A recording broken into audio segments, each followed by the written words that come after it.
We've been talking about Cody Wilson's Defense Distributed and their plans for firearms that can be created using 3D printers. A federal court has just ordered him to knock it off, despite the fact that what he's doing is absolutely free speech. Oh dear. The court got around that by saying he can't distribute the plans internationally, since that would count as exporting firearms, even though it isn't. Yeah. So Wilson is getting around the court order by selling copies for a suggested price of $10 each. Wilson said, quote, "I'm happy to become the iTunes of 3D guns if I can't be Napster.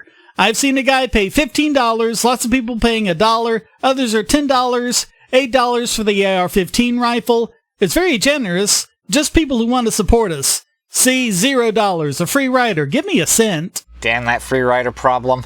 Wilson says he doesn't expect to actually make a profit from this. Quote, "I remember when Radiohead did this. They said they didn't make real money for this. I don't expect to either. There's plenty of people who don't want this, don't care, until they see the Attorney General of Pennsylvania doesn't want you to have it." So, Streisand Effect in essence. It keeps coming back. You'd think people would learn. Wilson called the judge's order hysterical. Quote, "He accepts the plaintiff's article that the world would end if he didn't act.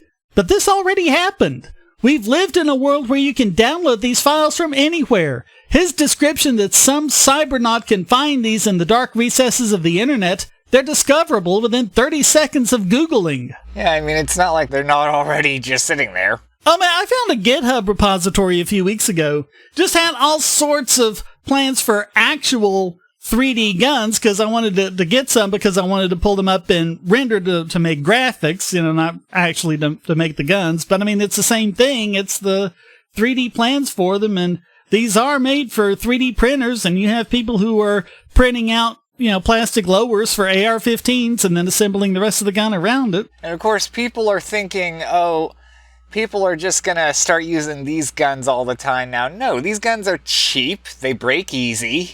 Well, they've been on there for years. Has there ever been a crime committed with a 3D gun? Well, I mean, yeah, it's the same with net neutrality. Like, oh, if we repeal net neutrality, we'll go back to 2015. Yeah.